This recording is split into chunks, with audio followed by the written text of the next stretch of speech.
RotoGrinders.com. Another week in the books. I'm the Luuch, Justin Carlucci here with my man Will Priester. What's going on, Chief? A lot of news breaking on Monday that you're excited about. Yeah, man, absolutely. If you can't tell by the sound of my voice, I'm getting even more excited. Not for this season. This season's done. But I'm very excited for next season for my favorite team. We'll get into that later. But, of course, man, stoked, excited to come on and do yet another Food for Thought podcast. Thank you guys for joining us. This ain't your mama's podcast, folks. You want the air yards? Check out Pick 6 or anything else later in the week. If you want to just talk sports and talk football with a little bit of analysis, come see us. I almost wish this was a radio show. I really do. I almost wish this was a radio show so you guys could call in, interact with us. You may have to interact virtually via Twitter. That's probably the best way we can do it. And we'll field some questions. How about that, Luuch? Maybe we start fielding questions and answer it during story time or something to that effect. But this feels like it could be a radio show for the ages. Just putting it out there. I like it. You know, we have some controversial takes. I mean, see Aaron Rodgers and what? Well, okay. Well, I won't get into that right now. We'll save it. Blast something out on Twitter. You have a following, and maybe we could tag the pod and say, hey, drop us some questions next week, and we'll get to them. Even if it's just like controversial, for example, the Aaron Rodgers legacy, things like that. It doesn't have to be about DFS or betting. Give us something to argue about. we can do that. But yeah, thanks for sticking with us here. We're gonna have some great guests throughout the rest of the year. We had Berg on a few weeks ago. That was a blast. We're gonna get some of our handicappers from SAO on the pods coming up, and some of our RotoGrinders DFSers as well. We got to get Dre on a pod. It's been a while since we had our guy Dre on. Yeah, for sure. Pod. So he's been working out with Parlay IQ over there at scoresandodds.com, which is still free, by the way. So if you're into same game parlays, that'll change the way you bet for sure. But yeah, I mean, free. Like, I can't stress again, Luuch, free. You can literally build GPP winning parlays for free. Like, it's incredible. One of these days, Dre's going to hit a couple of these, and he's going to be raking in millions. And he didn't have to sit there and decide whether or not he was going to have to compete with Awesemo that day, or Big T, or Hoop, myself, Squirrel. He's just going to build it. He's going to get a very handsome return, and he's going to ride off into the sunset. Not quit the industry, but literally. I mean, it's that easy. I mean, the plays have to hit. You have to get them right.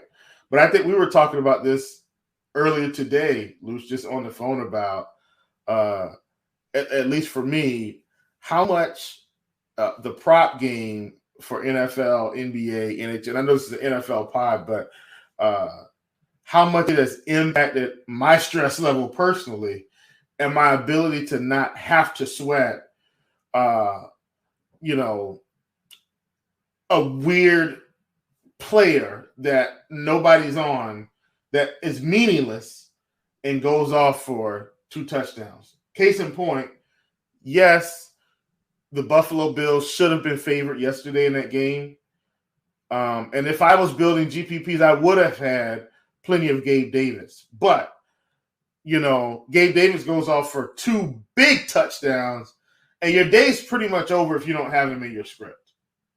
Like, right out of the gate, you're like, yep, no Gabe Davis this week. Go ahead and close my computer. Not taking down a GPP. And that's where, I think the prop game and sports betting has really changed the way, all of us that are connected to sports, we're connected in different ways, and I think it's beautiful. And, man, I'm getting sappy here for a really fun pod, so I'm just going to cut myself off. But I think sports betting and props and the props, they've really changed DFS, and I'm grateful for that for sure. Yeah, I need to move. I can't play Prize Picks. I can't do props on Underdog, so I'm missing out. That's the wheelhouse. I mean, I'm pretty good in the prop game in general. I mean, MLB season for scores and odds, I think I finished up 30 units, which was awesome. Had a great season, had a lot of fun, took advantage of a lot of bad lines in like April and May before the books adjusted to, recent short-term data. Yeah. That was a good run. NFL, I think I posted 8 plays. A little virtual pat on the back here. We admit when we're wrong, and we are wrong just like anyone else, but posted 8 props, hit 6 of them yesterday. That's good. That's green, baby. That's the ROI we're looking for. So that was a pretty good Sunday for me. But you're absolutely right. And NBA season is knocking on the door. We're already here, baby. And of course, RotoGrinders and Scores and Odds will have you covered for anything that you want. But you pretty much nailed it, especially if you're playing some multi-entering stuff. And there's a 12-game NBA slate with tip-offs at 7, 7:30, 8, 8:30. Do you want to spend your Thursday night swapping CSVs and Excels and being glued to your computer? You will have nights like that, but you better clear the schedule. You're not going to soccer practice. You're not taking your significant other out for dinner or ice cream. You're not watching a movie. You're watching. And I like going out with my significant other. I enjoy, believe it or not, and I'm sure you will believe it, and everybody else. I enjoy that more than this job. It's like 20 times better, and I love this job. Like, it's amazing. It's incredible. Working for the company, having the ability to be flexible, take my son to basketball practice, go to his game on Friday or Monday or Wednesday, being able to chop it up with them, and which my girls, they live, out of town, being able to go and get my girls and bring them here. Like, all of that is important. And so the flexibility of, being able to have a full-time sports job has afforded me that opportunity. But, man, I love my family big time. So imagine being able to just kind of pull away from the lineup building constantly, because you know just as well as I know, even on a Sunday, if Alvin Kamara gets ruled out 10 minutes before lock, I mean, you got to make changes, because he was 6,600 yesterday and a really good play. You get what I'm saying? Like, you have to make those changes. If Alvin Kamara gets ruled out and I've got him in a prop build, I'll take the DMP and let it ride. Now my multiplier level will also drop, but that's okay. If I got everything else right, I'll just hit the next multiplier level. So it's you guys know I've been an advocate for props and so forth and so on. And I still love DFS. I would still like to take down a milli, but man, if we get sports betting in South Carolina, then that's all going to change, because I'm literally going to build my own milli maker right here in the comfort of my own computer with a parlay. Swinging this all back, Parlay IQ is free, folks. It's free. The beautiful thing about that is you tied that well together. We had no plan to market the crap out of this right away, but it's genuine. And what does Parlay IQ do? It saves you a lot of time because it builds you correlated plays. This is based on thousands of game simulations for NFL. We might have some more coming soon, so stay tuned to more Parlay IQ related news. But right now for NFL, thousands of game simulations that our projections team runs. And once you start adding to your bet slip, the rest of the correlations change. So, predictably, if you add the over of tonight's, Las Vegas, Kansas City game, for example, to your bet slip, a lot of the overs will start popping player prop wise, on the bet slip. And the more overs that you add, if you add, let's say you think Mahomes is going over, well, then the correlation percentages of Juju Smith-Schuster and Travis Kelce's, hitting the over in these simulations are also going to correlate well. So it saves you time to build rational and profitable parlays. And the best thing is you can compare odds. So you can put your same game parlay bet slip together on Parlay IQ, and it will say, okay, FanDuel or DraftKings or PointsBet or whatever should be offering this same game parlay at plus 1,100. And if you go on one of those sports books and you can get it at plus 3,000, well, then there's some serious value there, because these sophisticated calculations are telling you you have a much better shot to win than what the book's going to offer you. And right there is a big green flag, right? Plant that flag and enjoy the game and let it ride. And I love DFS NBA. It's been my most profitable sport since I've been playing. I've made a couple live finals, etc. But do I want to deal with the 6:59 p.m. Eastern CSV swap when we see that Dirk Nowitzki Joel Embiid gets ruled out? after the game starts or and you know that one is coming at least once this year from the Sixers. At least once. Mm-hmm. Joel Embiid's going to get ruled out after his game is live. So you're going to have to deal with it. Like you said, betting on games, sports betting is booming because it's fantastic. But secondly, it's convenient. It's convenient. And, Parlay IQ is just the tip of the iceberg. And I think it really is helping change the game in terms of like sports betting tools. It's just fantastic. Parlay IQ, check it out. I'm glad we got that in there because I've been using it. And if you're looking for some tutorials, check out Scores and Odds. Check out the Scores and Odds YouTube. Our guy Andre does 2 Parlay IQ videos a week, and he's been like one leg away from really, really hitting some good stuff. And he can show you how to use the tools while you watch him on the screen there. But elephant in the room. Let's talk about the Denver Broncos because I would have 12x'd my entry fees on Thursday if Denver just got in the damn end zone at the end of the game. I mean, Russell Wilson objectively looks terrible. And maybe it's a combination of Nathaniel Hackett. Maybe it's a combination of maybe Russell Wilson is just starting to look terrible at this point of his career because he's got the skill position group. The offensive line isn't that bad, but they did have 2 pretty brutal. Denver did not leave that game unscathed. They lost arguably their best offensive lineman for the season, I believe, after that one. Garrett Bowles, broke his leg. So he's out. I mean, the Broncos are just kind of in shambles. They lost Ronald Darby with an ACL in the same game. Justin Simmons is still hurt. Randy Gregory's still hurt. They are falling apart. And this was a team that fooled me, and I was wrong. And I do have a couple of preseason futures in with the Broncos. On paper, it looked like fantastic value. I did not think there would be this many issues with injuries, and B, just obvious chemistry problems.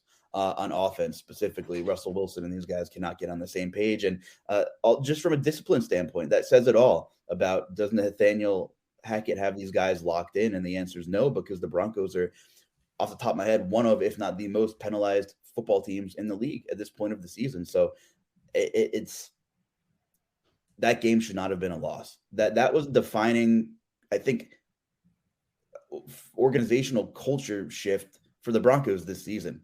I think Hackett gets fired before the season's over, and that's pretty much all I have to say about Denver. I am officially I'm out on Denver. Yeah, they're just not playing good football. And Luuch, when I say they're not playing good football, they can barely score touchdowns at any time, right? Like in a general sense, when the game's not on the line, Luuch, they have not been able to score touchdowns. The game is on the line.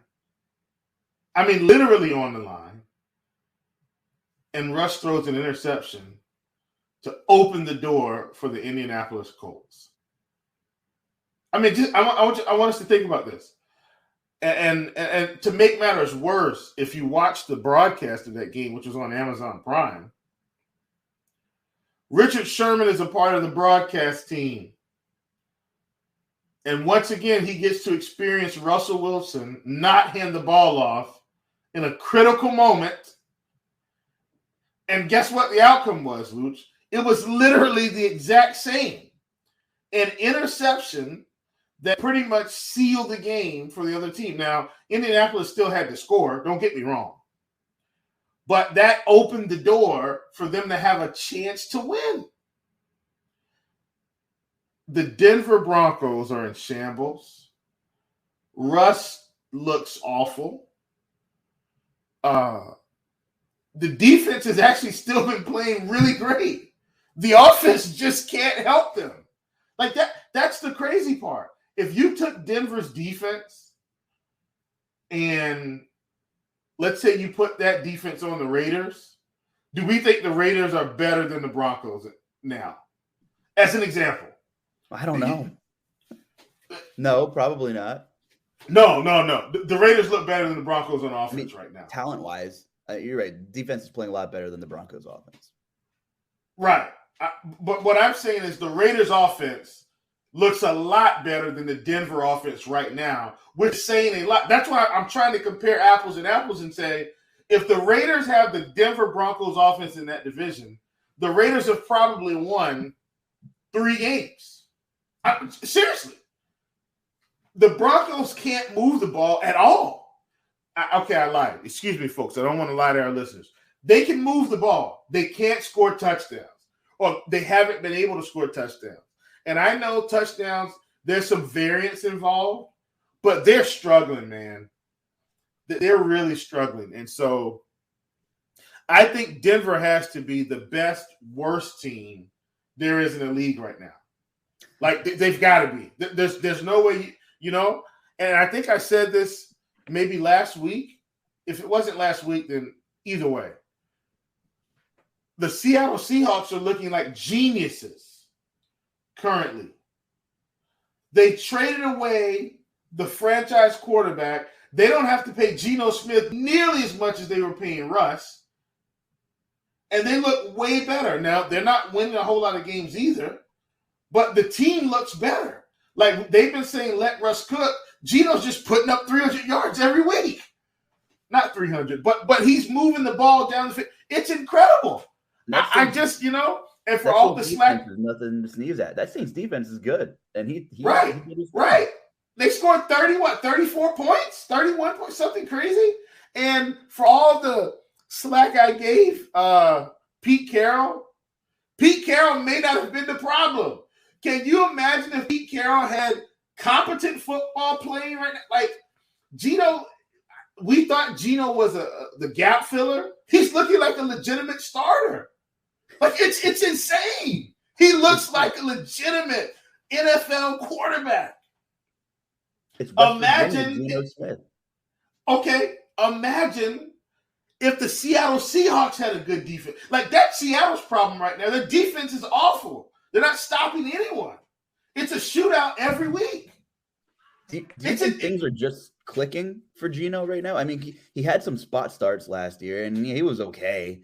But then, he spent some time in New York and some other places where he didn't look great. So is it a fit? Is it just a scheme fit and things are clicking? And, he has talent at wide receiver. I mean, we were worried about, Metcalf's production, et cetera, and he's been fine. He's been absolutely fine. So, and I think I said this, maybe I was just talking to some friends. I'm not sure.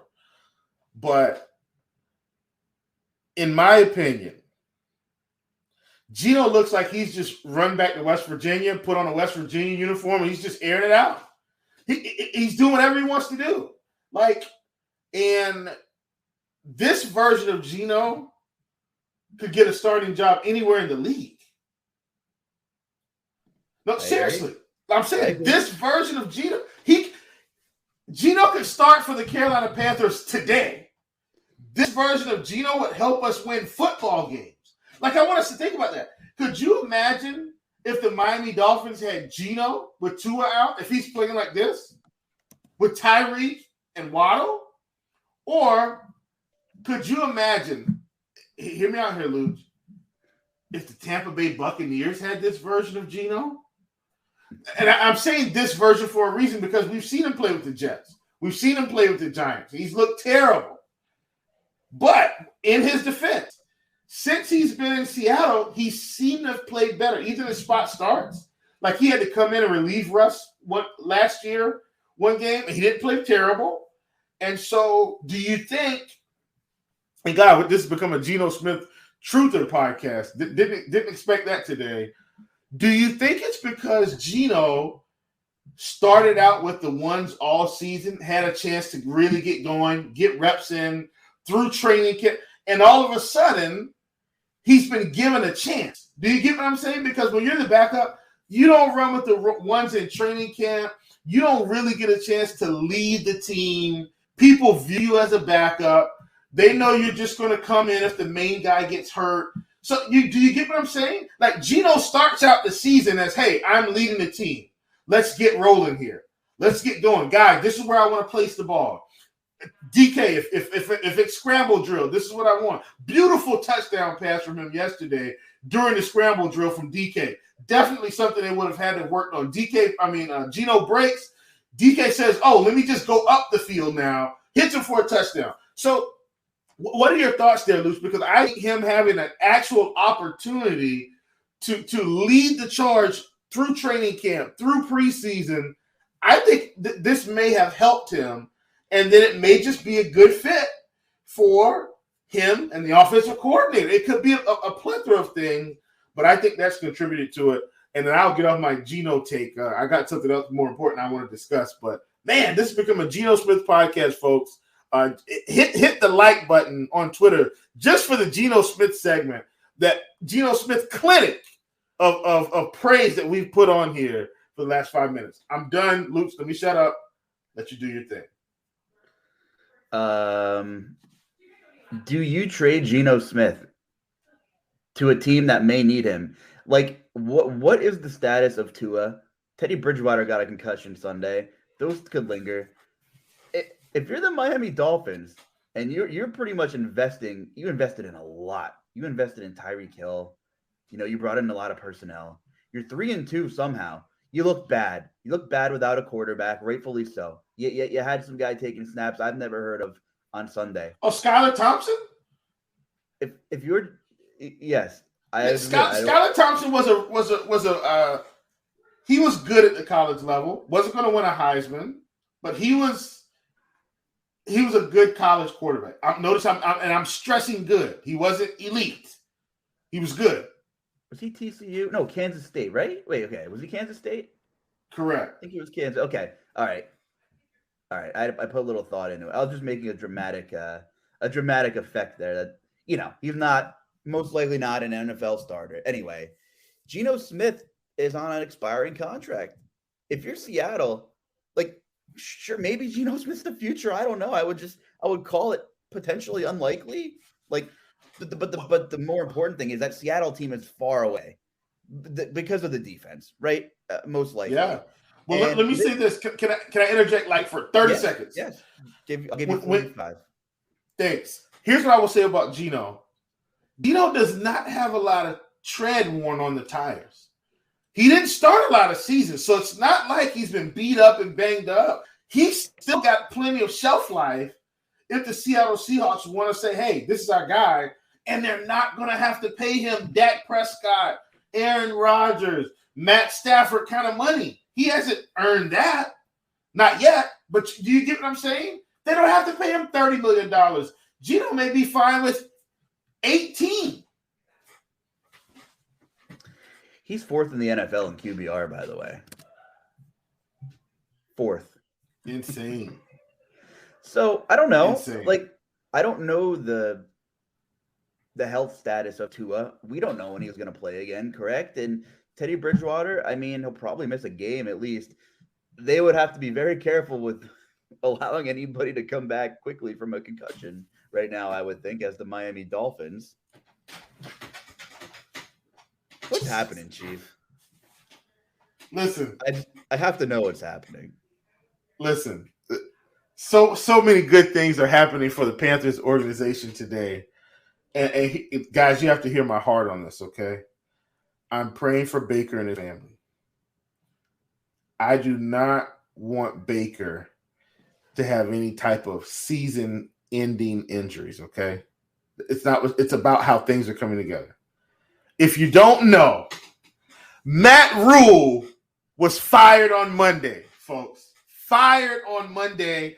I could not be more thrilled. This team was heading in the wrong direction. It started last year when Matt Rule decided that they were going to play three quarterbacks. There were some games, I'm telling Cam, Darnold, PJ Walker, stop, Matt. This isn't Baylor, right? He was treating an NFL team like a college organization, and that's the read I got from it. Now, when he got there initially, I think the guys were excited. I think he had them fired up. And guess what we did, Luuch? We invested all of our future assets into our defense. Well, guess what, buddy? In the NFL, you got to score points if you want to win football games, and we don't do that very well. And those are the facts. Now, we invested into this defense, and if you're going to do that, the defense needs to be legendary, and I mean all-time legendary. I'm talking about you need to have a Warren Sapp on your defensive line. You need to have a Reggie White on your defensive line. You need to have a Lawrence Taylor at linebacker. You need to have a Derek Thomas. You need to have a Revis Island. That's what it takes if we're going to be drafting defensive players every freaking pick of almost every draft you've been there. And that's not the case. We don't have a legendary defense. They're good. They're not great. In the NFL, if you want to win football games in the division, out of the division, you have to score points. And I'm here to tell you, go back and look at the scores.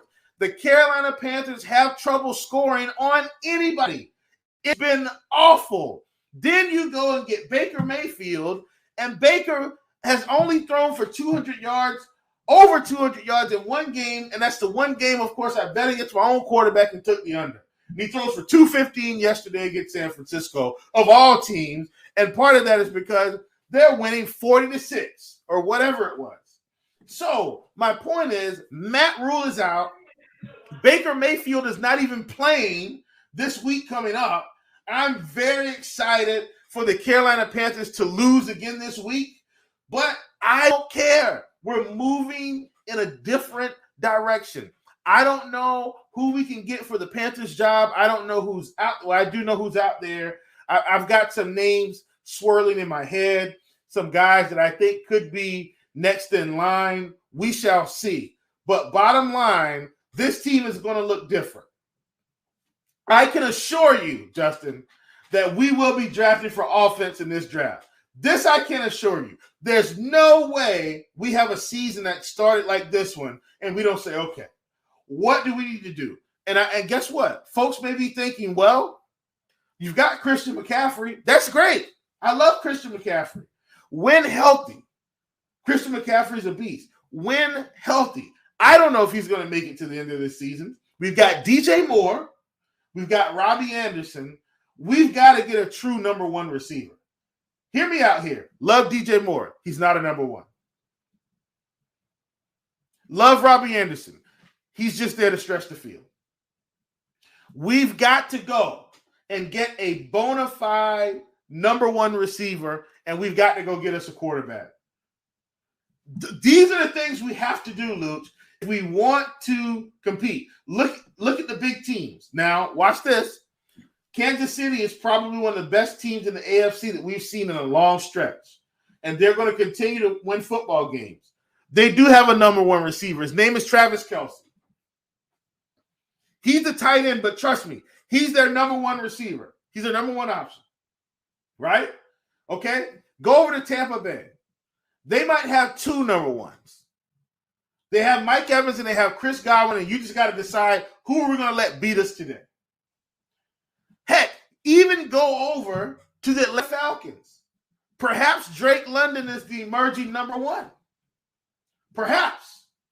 Kyle Pitts didn't play today, and they still almost were able to knock off the Buccaneers if it wasn't for a bad play call on Mr. Tom Terrific himself. They called a penalty that cost Atlanta an opportunity to win the football game. I'm not saying they would have won. They would have had a chance to win. Go out to Minnesota with Kirk Cousins. They've got Justin Jefferson, right? Go out to the Chargers. I'm just going to go ahead and say Mike Williams is the number one receiver currently. And he's probably the number one anyway, but Keenan Allen's their possession slot guy. He's been hurt, right? Run on out to the Raiders. Despite the fact that they're not playing great, they play tonight. They play Kansas City tonight, but they've got a true number one. Devontae. Yeah, Mac Hollins. Well, yeah, Mac Hollins. Let's go to Dallas. And a guy that's like a hybrid number one to me, CeeDee Lamb. And the list goes on and on. Now, the New York Giants don't really have a number one receiver, but hey, they're just figuring out ways to win. They've got the ultimate weapon in Saquon Barkley, just like we have the ultimate weapon in Christian McCaffrey. Problem is we don't have any quarterback play, and we're very conservative. Okay, I'm done. I'm so glad Matt Rule gets to go spend some time with his family. And here's what I will say about Matt Rule. When he goes back to college, he's running through everybody, whatever job he gets. Oklahoma's probably about ready to call him right now. They don't look good. There's tons of other teams that he could go and coach. He will get a job immediately, and he's going to be an exceptional college coach. I'm so happy, Matt Rule, that you get to go back to college and live your dream. Because with the Carolina Panthers, it ain't it, buddy. All right, Luuch, I'm going to cut myself off. So excited. So excited. Oh, man. I'm so ready for the 2023 NFL season. Intertwining that with our Geno Smith conversation, I don't think it makes sense for the Panthers to get Geno Smith. No. But I wanted to point out, it's a loaded draft class for the quarterback position in 2023. So whoever comes in will have an opportunity to get his guy. No, they're starting. What? Whoever comes in, they're starting. Absolutely. Yeah. That's what I'm saying. Yeah. What's the draft capital situation like for Carolina? Are you guys intact for next season? Oh, I think we're fine. We haven't we haven't really mortgaged away anything. So the Panthers will add a quarterback and add a receiver or a tight end or all three. And we're going to see a new regime. It's going to be great. Now, I'm saying if you're Miami, and this is like a very, very hot take, but if Tua is not going to play for a lengthy period of time, if Teddy Bridgewater is going to miss some time, you trade for a quarterback, it takes them a couple weeks to warm up. Miami has some winnable games coming up. They're 3-2. They could be a very formidable football team. Geno Smith's on a 1-year, $7 million expiring contract. Seattle's far away. It's not the craziest thing in the world to say, here's a bunch of future assets for Geno Smith. If I don't want to bring him back, that's fine. If you're Miami, I don't know. I don't know. I mean, they're 3-2. It's not like they're off to a terrible, start here. But I wish I knew the health situation. I speak for everyone that is checking in on Tua and Teddy Bridgewater, but we don't really know. I don't know if there are any other landing spots for Geno Smith right now that makes sense, but I would be looking for a contender that needs quarterback help. And Miami comes to mind. Now, maybe Seattle wants Geno to be their guy, but if I'm Seattle, I am selling high and getting some draft capital with this upcoming quarterback class. You can get a guy on a rookie deal for a couple of years, build that defense, keep Metcalf, whatever you want to do with Lockett. You got Kenneth Walker, who's going to have a real opportunity now, who was fantastic in college with Rashard Penny breaking his fibula. He's out for the year. That really stinks because Penny looked pretty good. But I'd sell on Geno Smith if in this situation, if I'm Seattle, despite him playing really well right now. That's enough about Geno Smith. We could call this the Geno Smith podcast, I suppose. But there was a lot of other stuff extremely notable that happened on Sunday. And I think we got to go across the pond and start there with your favorite player in the National Football League, Aaron Rodgers. So I'm going to pass the mic back over to you. Okay. Look, folks, everybody probably thinks, and Luuch, you can vouch, most people probably think I've been crazy with my Aaron Rodgers analysis. I even had a guy, reach out to me on Twitter and defend Aaron.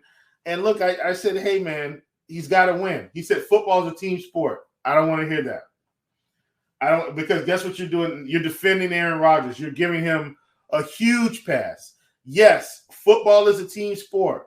But Aaron Rodgers gets all the praise for that football team when they win. But we don't want to give him the criticism when they lose. We want to blame everybody else when the Green Bay Packers lose, and we don't want to talk about Aaron Rodgers' bad play. I don't care. Aaron Rodgers has not been playing well. Okay, everybody's going to win and lose. But that game yesterday, my gosh, closing out the game.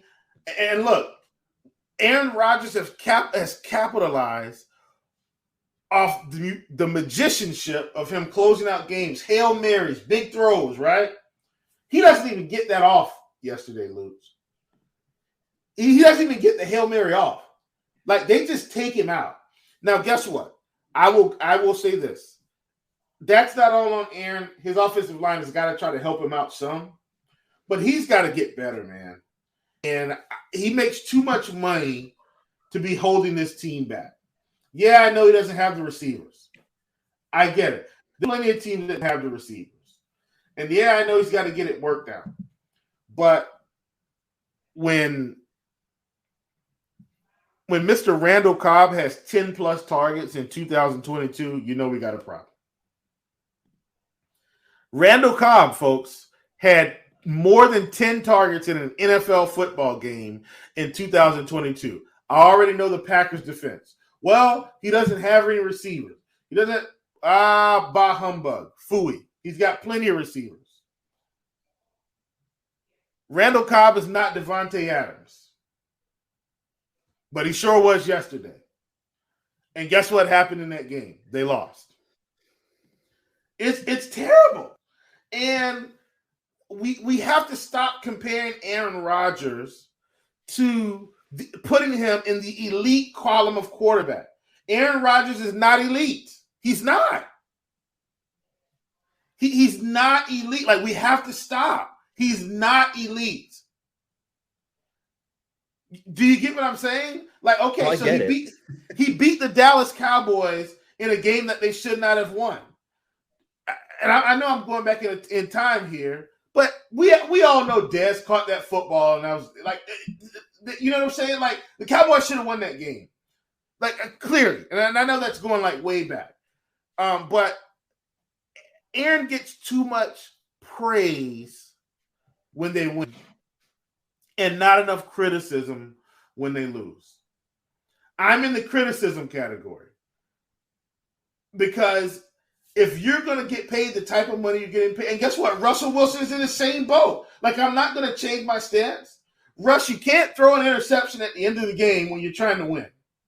You just can't do that. That's awful. You get paid too much money to make those kinds of mistakes, right? Like, way too much money to make that kind of mistake. Twice. Right? Like, okay, you know, if you're getting paid Carson Wentz money, you want to throw an interceptor into the game, okay, whatever. And Carson Wentz get paid too. But my point is, when you're saying and you're acting like you're in the elite class of quarterback, then I need to see some signs that things are really happening. Here's the thing, Luuch. We don't expect Patrick Mahomes to not go to the championship. Or Josh Allen. We're not expecting them to be at home during the playoffs. We're expecting them to win football games, right? And yes, those guys are young. Patrick Mahomes is getting paid a lot of money, plenty of it. And yeah, he's younger than Aaron Rodgers. The Kansas City Chiefs are still winning football games. The Buffalo Bills are still winning football games. For all intents and purposes, Tom Brady's probably already fallen off of a cliff. Shout out to my man Max Kelly. And the Buccaneers are still finding ways to win football games, while the Green Bay Packers are constantly finding ways to lose, especially in the playoffs. I don't want to hear it. Aaron Rodgers has been playing awful, and nobody wants to say it because they've made him this super great, talented quarterback, and I'm not taking anything away of his talent, but I'm saying in terms of greatness, it's not there. We have to stop. Don't listen to Stephen A. Smith. Listen to your boy. I'm telling you the truth. Stephen A. is telling you a lie. I love it. I'm done. I love it. It's such a domino effect. The front office didn't do anything to help him in previous drafts, except draft. Why? His attitude's been poor the whole time. Well, it should have been. They should have traded him. Ship him out. Someone should have ended the relationship. We're like this is like going back to your ex after it's dead. Like, they should have just separated. This should have been long over. Like, either there should have been front office shift, there should have been new ownership, or something. Like, get the GM out of there, get rid of Matt LaFleur, he stinks, or get rid of Aaron Rodgers, and that's it. Listen, on the flip side though, monumental win for the Giants. And Daniel Jones, like, I saw a lot of people comparing him to Josh Allen through his first X amount of games. When Josh Allen came into this league, he was not accurate at all and very reckless with the football. I feel like Daniel Jones is kind of ascending in the right direction because he has impressive ability to extend plays. He still carries that ball around like a damn loaf of bread in the pocket, though. But that is just something that coaching should clean up. And I think the right personnel is finally there in New York. And I know it's not going to get fixed overnight. But if they invest a little bit more in this offensive line and get him a true number one wide receiver, because clearly all of the experiments have not been working out, really stinks about Sterling Shepard. I hope he gets well. He was not a number one anyway. He was a slot guy, but very dependable. We saw some Darius Slayton sightings here. There's some comps with the Giants offense and the Panthers offense with a running back who's a jack of all trades and extremely talented, a bunch of receivers who no one's the alpha, nobody really at tight end. And the difference is the quarterback. And I think I would happily take Daniel Jones right now over anybody the Panthers have on their roster. Chief, I'm not pouring salt in an open wound here, but I was very critical of Daniel Jones, but I think the right staff is in place to help him. How many times do we talk about a guy could be super talented, but he never has a chance because he deals with 3 or 4 different offensive coordinators or coaching staffs. And this kind of had to be it for Daniel Jones to get some help. And I think the right pieces are in place from a managerial standpoint and on the sidelines right now, because boy, he threw some dots. We're really seeing some stuff. We're seeing glimpses of the ceiling that Daniel Jones offers. Still does some head scratching stuff once in a while, but there's no reason Daniel Jones can't take a leap like Jalen Hurts did or like Josh Allen did.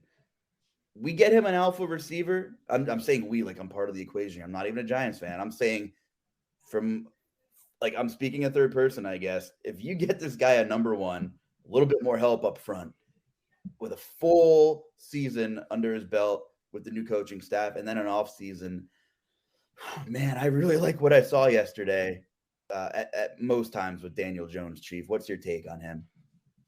Well, what I will say, Luuch, is, and I'm so glad you pointed something out, because I am an advocate of, if you have a young quarterback and you've got time invested in him, but he's had 3 and 4 coordinators and 3 and 4 staff, you have to try to be, I think it's a delicate situation. You have to be fair with the guy, right?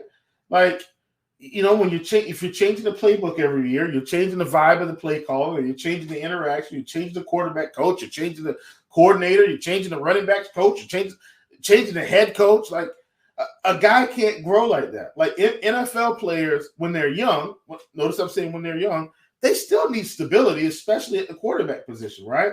To help this guy progress. Now, what I will say is, I don't think Daniel Jones is elite, but I think he can be very good. So here's my Daniel Jones comparison long term. I'm hoping he can be a Kirk Cousins with less turnovers. Do you get that? He's not Pat Mahomes, right? He's not Josh Allen. He does have some wheels. Sneakily, he can run. They can run. Sneakily. That dimension that he brings to the table, and you pair him with a guy like Saquon Barkley and you run some RPOs, I think he could be a top half of the league quarterback. And absolutely. I agree. If he has enough help around him and the system's good, then you get into that and maybe the ceiling's higher. Maybe we're wrong. I think our current assessment is fair, but maybe his ceiling's even higher. I can't judge him right now. The jury's still out. Like we said, new personnel again, but hopefully Dable and the boys are here to stay, and he doesn't really have an alpha receiver. So I think he's a top half of the league guy, and I think the Giants can be good. The defense needs a lot of help, though. Needs some help. And eventually, if you want to keep Jones around, you're going to have to throw him some money because he's been in the league a couple years now, and that first time around contract is going to expire. So there will be some decision making at some point. Since we're on the Giants, how do we feel about Kenny Golladay? Straight up, because I have no idea. Something's wrong. The fact that they haven't been able to move him yet. The problem is his contract is just god awful. So who's you're gonna really have to be a Kenny Golladay believer if you're willing to take on some of that money. I guess the thing I'm saying is, for the very reasons you mentioned, when he's getting all of that money, but they're still choosing to not have him out there, what is happening? Because really if you heard Kenny, what's really happening? Because if you heard Kenny's interview, he's thinking he should be out there. And clearly his skills didn't. Did he have some type of a skill drop off between there and Detroit? If you can put up numbers in Detroit, you should be able to put up numbers in New York with an overall better team.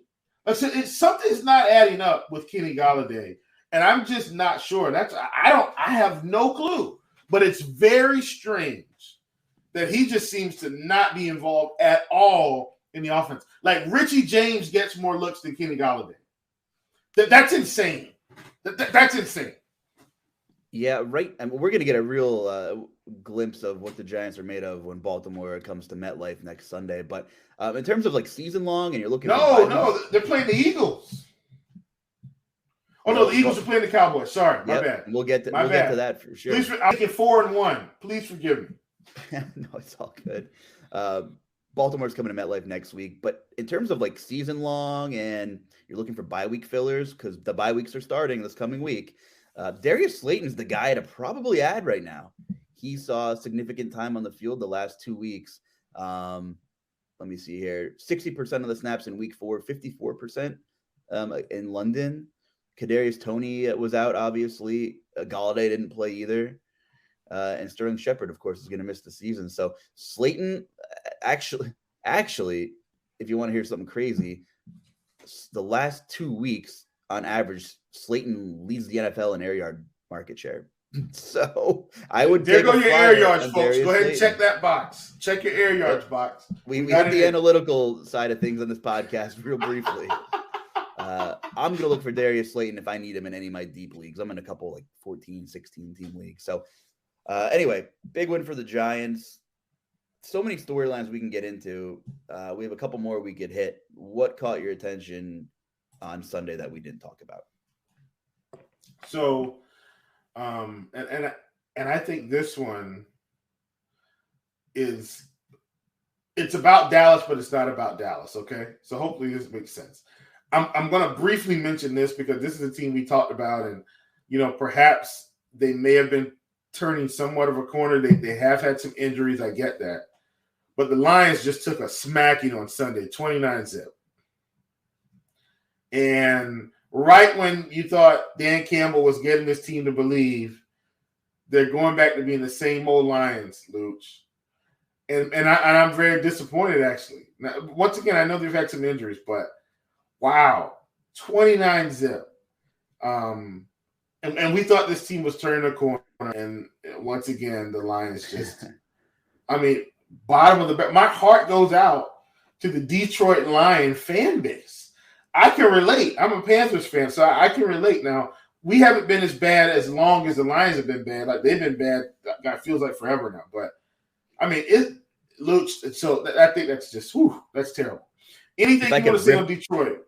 Yes. If our podcast was a tangible thing that I could hold in my hands, I would rip up my take from last week where I said, wow, the Lions are finally fun, and then they're going to have to get too competitive soon. There was nothing fun about that game against New England. Maybe they're not fun at all anymore, and maybe they're further away than I thought. And yes, I'm basing that off of the eye test last week. But, man, you got to show us something. Yeah. Like, okay, if they lose 31-29 every week, okay, cool. You can't lose 29-0 and be moving in the right direction. And every team's going to have a rough day, but you got to find a way to dig deep here. So that was my Lions take. But, Luuch, here's what I want to talk about. And is this fake or real? Okay? Is it fake or real? I know exactly where you're going. Are you sure? Just let me have it. Sure. Go ahead. No, lay it on me, man. Let's go. It's about Dallas, but it's also about the Rams. Like, are the Rams a bad football team or not? Like, is this real life for the Rams this season? And is this also the real deal for the Dallas Cowboys? Do you get what I'm saying? Are the Dallas Cowboys actually good, and are the Rams actually bad? Like, I need to figure that out. Dallas, goes to LA, 22-10. Matt Stafford's just, on the ground feels like half the game. Why did they pay Allen Robinson to not throw him the ball? And I've talked about the fact that I think as the season progresses, it would get better. But we're 5 weeks in. We're about to be 6 weeks in. and nothing's still materializing from that investment, they might as well go ahead and sign Odell Beckham now. He'll have more targets this week than Allen Robinson's probably had all season. And the Dallas Cowboys running to town, no Dak Prescott. Interesting stat. I was listening to this, and I already knew this, but it was, of course, the way it was put together from a vocabulary standpoint, Luuch. I was watching Get Up this morning, and I believe it was Get Up. Maybe it was a little bit of First Take. I can't remember. I can't even remember who said it now. But here he said, Cooper Rush barely throws for 100 yards passing. No 100-yard rusher, no 100-yard receiver, and the Cowboys still win 22-10. I mean, the offense, for all intents and purposes, was just out there exercising. Shout out to Lord Reeves. They were just out there exercising. And they still won the game, 22-10. Now, they had a big – and let's put it into context. They had a really, really, really big touchdown run from Tony Pollard. I think it was 57 yards. That was like their big play of the game. Zeke had 70-something yards rushing. Tony Pollard, 60-something, 70, whatever. CeeDee had 52 yards receiving. Michael Gallup was somewhere in the 40s. And Cooper only had 100-something yards passing, low hundreds. Not 180, 110. Something stupid. And they won 22-10. Meanwhile, if you flip the script here, if I'm not mistaken, Matt Stafford had over 300 yards passing, and they still only scored 10 points. Luuch, somebody help me out here. Are the Dallas Cowboys good, and are the LA Rams bad? What is happening here? Well, what do we know about the Rams? Can we make a pros and cons list? I don't know. I will say whenever you turn the ball over 3 times, you're not going to win many games. It's the NFL. They were about even in time of possession. The Rams had more first downs. They were just as good at third down efficiency as the Cowboys were. They converted on fourth down once. They were 1 of 1. They ran more plays. They averaged 5 yards a play. They turned the ball over 3 times. They're not executing, and they're having trouble doing so. If you take Allen Robinson out of the equation, which I know it's easy to say the what-if game, but he's quite literally not in the equation at all. So after Cooper Kupp, you have absolutely nothing in this offense. Tyler Higbee is your 1B, and he's a great tight end, but he shouldn't be a premier option in an offense. The Rams have absolutely no run game. The offensive line is bad. Roger Saffold's hurt. They're missing players. So they are who they are. They have a couple of very high-profile defenders. Von Miller, very good situational edge rusher. Aaron Donald is the best defender in football. But Jalen Ramsey has had his own issues this season. He's not a lockdown corner right now, right? Hey, bro. You want to hear something crazy? Yeah. You know where Von Miller is, right? He's in Buffalo. Yes, he is. Yeah. So you know who the Rams wish they would have had? They wish they still had Von Miller. Exactly. They got a Super Bowl out of it. I was waiting for you to call me on that one. So they got a Super Bowl out of it, which is what they wanted to do. I made the Von Miller thing, and I do forget a lot of things, but that one was intentional because they also gave away Bobby Woods for a bag of chips to my Titans, and I'm grateful for that. So yes, it's almost like they figured they would be okay doing less with more, and they really can't do anything. They could have made a nice offer to Von, right? He definitely, I don't know the ins and outs. Better weather, out in LA, fun place to live. Played indoors half the season. He ended up in Buffalo. Colder weather, but does he have a good shot to win another championship? Yes, he does. Yet again this season. Here's my assessment. I'm sorry. Go ahead, Luuch. I'm just saying the Rams are missing some of these dimensions that they had. They have no run game, and some of their defense is kind of in question outside of Aaron Donald right now, and they're having trouble moving the football. So I think the Rams are who they are. I think they'll. But Stafford threw for 365. Can't turn the ball over 3 times against anybody in this league. No, you can't. And let me just say, Dallas scored a defensive touchdown, and Tony Pollard popped them for a 57-yard touchdown. Those were the Cowboys' big plays. You're right. You can't turn over 3 times. I agree with you 100%. Like I agree. But you also Stafford threw for 3 bills because they averaged 2.5 yards a carry on 13 carries from Cam Akers. So, they're one-dimensional. They are a one-dimensional football team offensively, and Matt Stafford cannot extend plays, and I think I'm a little concerned about that.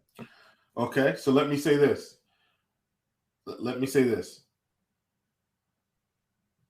There's another team that I think that I think played an identical style, and they also could not get to the big stage. Are we talking this season? No. Here's the deal. If Cooper Kupp is going to have a 30-40% target share, there's no way the Rams are going to win football games. Like that, it's impossible.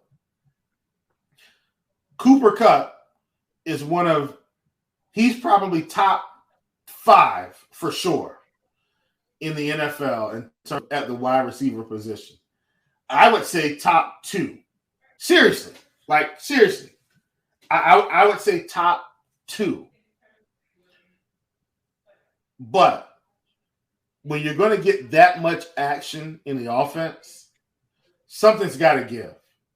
And I'm saying, you're telling me Allen Robinson can't pick up 6 to 7 targets a game? Like real targets. Not like, oh, let me just throw it and see what happens. I'm talking about real, safe targets, a quick slant that you know he's going to catch and let him pick up 8 or 9 yards. You're telling me, are you telling me that Allen Robinson can't do some of the things that Cooper Kupp is doing?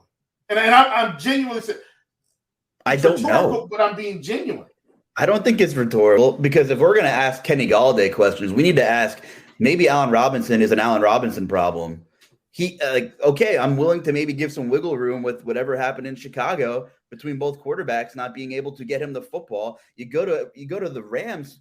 If Sean McVay, who's a top 2 schemer in the league outside of maybe Kyle Shanahan and getting the guys the football that matters, if he can't figure it out, then we have to wonder, maybe there's more to this Allen Robinson situation than we know about. Well, let me say this.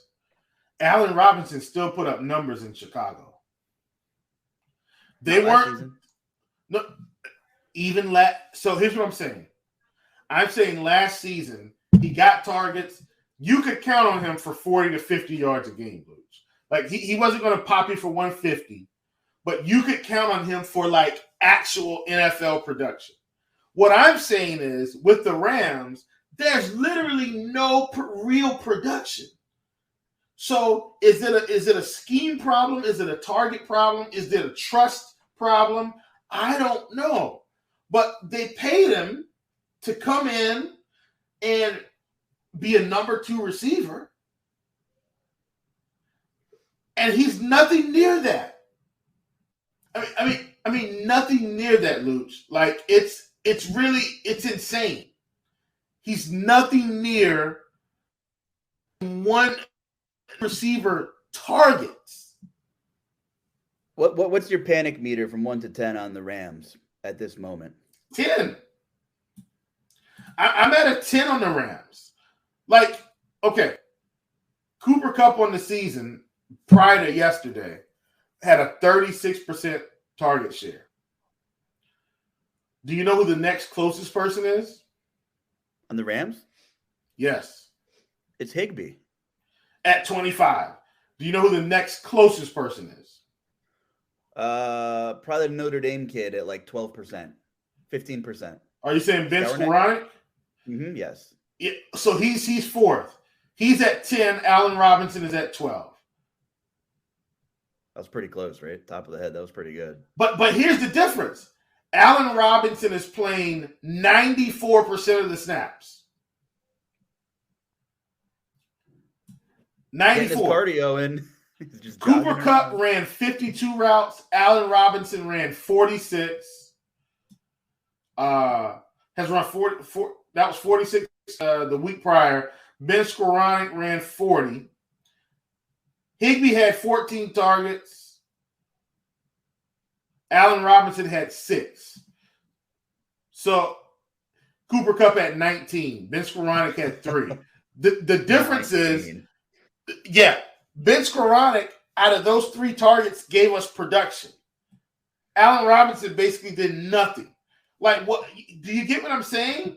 Like, it's not making any sense. Like, Allen Robinson doesn't have to be elite, but he should be able to catch 4 passes for 40 yards a game. I agree. Every game. Like, without question. 4 catches, 40 yards every game. Like, just give us that. My panic meter is a 7.5, I think. There were a lot of injuries yesterday as well. We saw Tyreek Hill get hurt and not return. We saw T. Higgins have an injury. A big win by the Ravens, though. Ugly divisional win. And we saw Teddy Bridgewater we talked about. Damian Harris got hurt. So there's so much up in the air from a DFS perspective right now. Cheap players in bigger roles, like, it's literally, quite frankly, impossible and a waste of time to start hashing any of that out. But there are a couple of really huge games next week. So just for time purposes, let's hash out a look ahead here. And we're going to talk about the Cowboys and the Eagles. Eagles are the only undefeated team left in football. It was not an easy win. The Eagles showed that they're not going to steamroll everybody in this league. On last week's podcast, we talked about their quality of opponents. Haven't been fantastic, but they did what they had to do. They even had some adversity against the Jaguars, where they had a game script not in their favor for the first time, and they clawed all the way back, and that was a real gut check win for them. They went across time zones. The Cardinals haven't been great this season.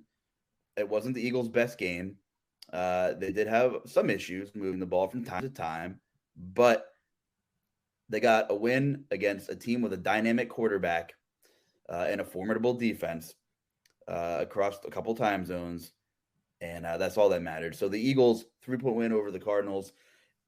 It's just crazy that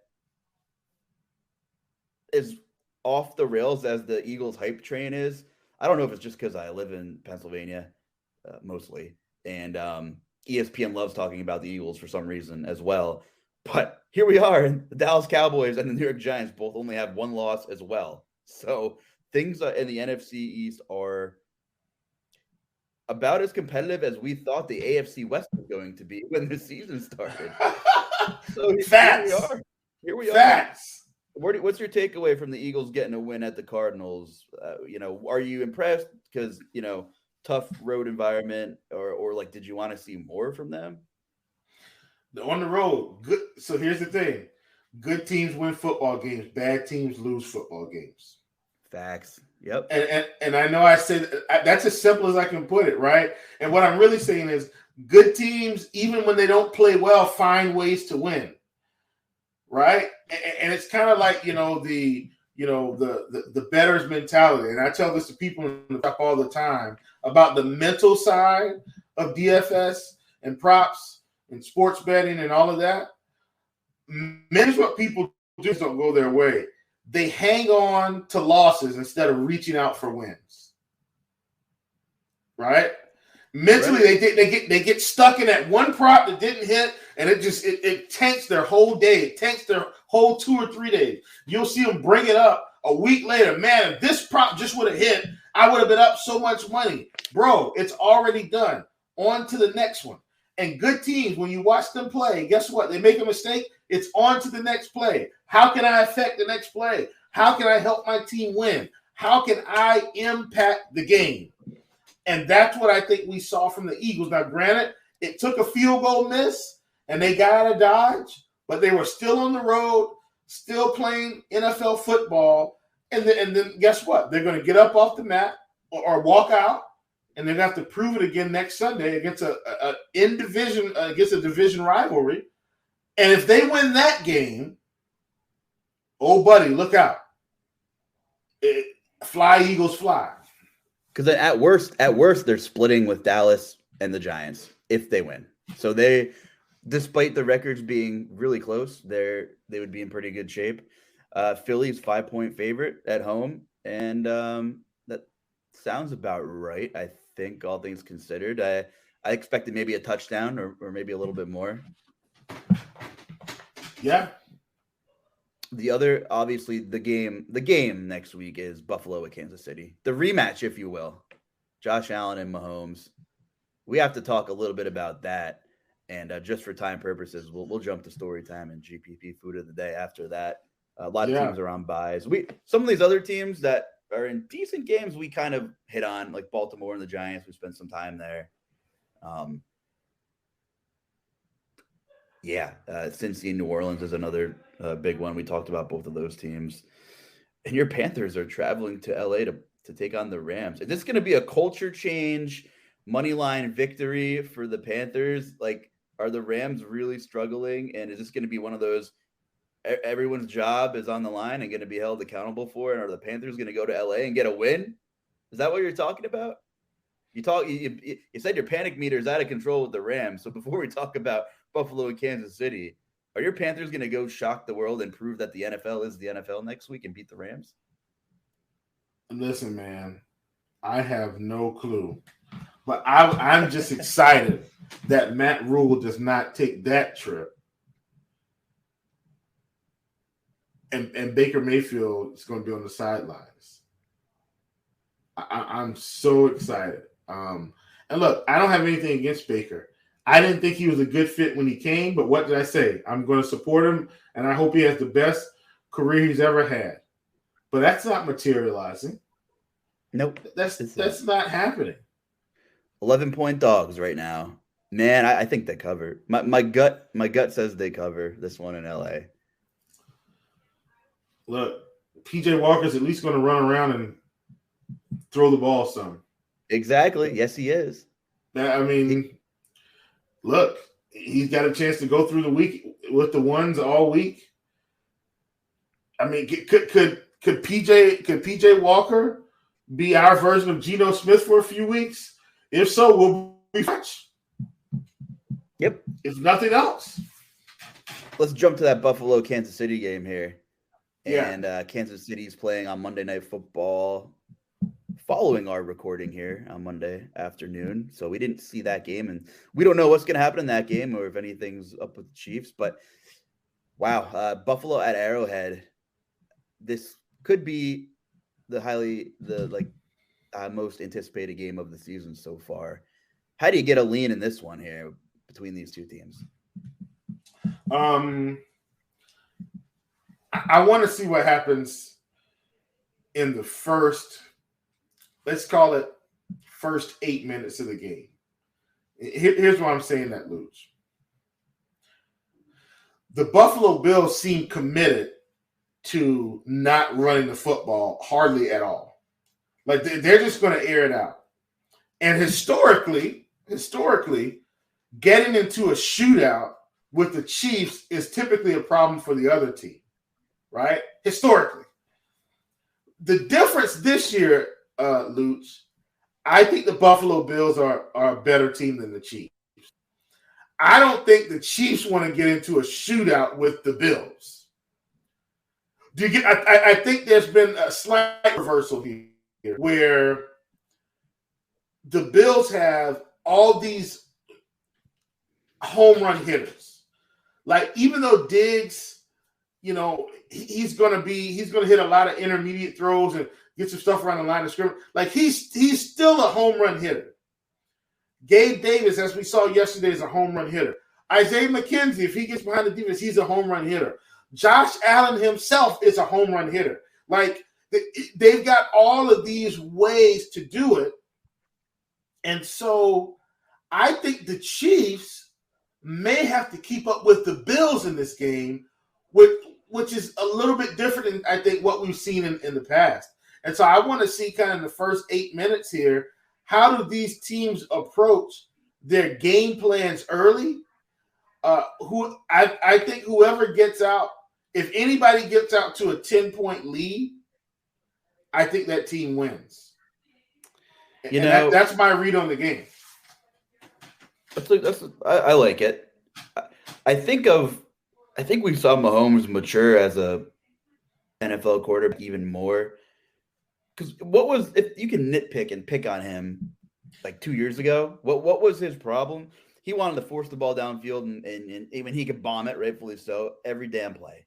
And then he was like, you know what? I can start moving the chains a little bit here. Like, I'll feed Travis a little more instead of throwing it down to, screw it, Tyreek down there somewhere, meme or whatever. And if I'm nitpicking with the Bills is, do they have a chain mover? I don't know. Just to play devil's advocate to your home run hitting point, Cole Beasley was kind of that security blanket. You can say what he wanted, and he retired and he hung it up, but he was pretty damn good for the Bills in those, 3rd and 7s and, those intermediate throws you just talked about. Dawson Knox is the red zone guy. He's progressing as a tight end. I don't think he's the security blanket, but Mahomes really figured out how to move the chains a little bit more. And I don't want to say get greedy, but move the chains when you can, right? I think he's been forced to a little bit this season. Yeah, like not having Tyreek will force you to a different game plan in certain situations. There are some underrated speed there. I mean, MVS and Mecole, and neither of them are consistent, and they're kind of flyers. But obviously Diggs and Gabe Davis are an elite tandem. You're right. Yeah. So this game is a 2-point game, Vegas says, and I think it's going to be as advertised. I don't know if it's going to be a shootout, but I'd be shocked if it wasn't fairly competitive. I'm going to give my game time prediction on that. It's Sunday. They're playing in Kansas City. My read on this game is Buffalo takes care of business. I'm going 27-24 Buffalo. And you know what? It's a weird spot for the Chiefs. They're playing on a short week. And I'm wondering, now I'm thinking about this game Monday night a little bit more. My initial gut said the Chiefs just run away with it, but is this a sandwich game? Like, is this a look ahead spot potentially where they know Buffalo's coming the 4:30 game on a Sunday at Arrowhead? And do they have the look ahead syndrome on? They let the Raiders just stay in this game longer than they should. I'm hoping it goes that way. And you look at Buffalo and they just absolutely wiped the Steelers, and maybe they're coming off of a high and they're a little bit relaxed and not as desperate here. But Buffalo has circled this game since January, right? They got to get it in. This game has been circled and highlighted with every marker in the box and cut out and thrown up on everyone's refrigerator that's involved with the Buffalo Bills organization. I'm taking the Chiefs though. We're on opposite sides. I'm taking Buffalo, man. Buffalo's hungry. And that's the other one. But one of us is going to win. And neither one of us is also not going to be wrong. That's all that matters. Before we get out of here, do you have story time or GPP food of the day or a little bit of both? Man, absolutely. Took my lovely fiance, and you guys will probably hear about her more often. I had to kind of not talk about her for a few weeks. As Luuch knows, I had the ring I think about a week before the proposal, so I put that in the safe. And I told him ahead of time when I was proposing, so I didn't want her walking through the house and hearing me talking about her on the show, and also I had to keep it close to the vest. But she's freaking amazing. It was her birthday yesterday, so I took her out to one of our local upscale restaurants here in Charleston, and that was Hall's Chop House. So we've got a kind of a collection of restaurants that are, fairly popular, fairly upscale if you want to do something nice. So just go in general. Food's really good. There's another place. They have a Hall's Nexton, which is a part of Somerville, and then they have another Hall's downtown Charleston. They have this place called High Cotton. So it's all these really elaborate, nice restaurants that this group is a part of that are local. So I took her to Hall's Chop House. Food was really good. Had a good time. If anybody's local near Charleston, check out Hall's. Once again, you won't be disappointed. The steaks, man, it's incredible. the steak that you get from Hall. So I had a really good time. She enjoyed it. And so I was really glad to be able to do that for her. Also got our Keurig. So, during story time, let me help all the guys. Let me help you right now. Take your relationship, whether married, dating, engaged. Let me help you take your relationship to the next level. If you're not doing this, I'm going to encourage you to do it. Didn't know we were going to get into a little Dr. Phil relationship talk today. Let's call it Dr. Will. Didn't know we were going to get into that today, Luuch. If you're not, if you have any type of note-taking capability on your smartphone or on your computer, if your significant other brings something up that they like to do, that they'd love to have, a place they want to go, just write it down and surprise them with it at the opportune time. And if they go ahead and do it for themselves, that's okay. But ironically, it's the simple things. My fiance wanted a Keurig, and she'd been talking about one. Yeah, I got to get a Keurig. And, I just sat back. I said, well, let's see if she does it for herself. So that's what I got her for her birthday. And not only that, Luuch, not only did I get her the Keurig, I made sure that I got the K cups. See, because you can't get a Keurig and not have the K cups. I think she's got over 100 K cups to start. Like I bought like 3 big boxes. It's like 44 in one and 30 something in another one, 40 in the, so she's got over 100 K cups to kick off having the Keurig at the house. So listen, fellas, ladies, anybody, I'm telling you, you want to make sure, man, you just keep the pulse of that significant other, and make sure, man, you're always, doing things to let them know you appreciate them, you love them. Heck, give them a day off, right? Just give them a day off. I don't need you to wash those dishes today, girl. I got that. Like you just go chill. Anyway, just a little food for thought for the Food for Thought podcast. Luuch, back over to you, my brother.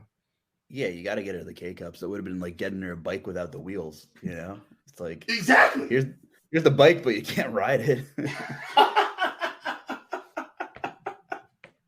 I was at the Tropicana this weekend.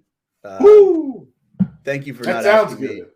Thank you for not asking me anything about the Tennessee Titans and how long that last 30 seconds of that game felt like an eternity for me. But I survived, and I had my friend Tequila on the rocks getting me through that for the 1:00 games. But went out to a really nice dinner at this place called Golden Dynasty. And although I do eat a lot of places, I broadened my horizon. I duck for the first time. So we ate some duck, and we had some lamb. I don't know what the actual name is, but I called it lamb on a stick.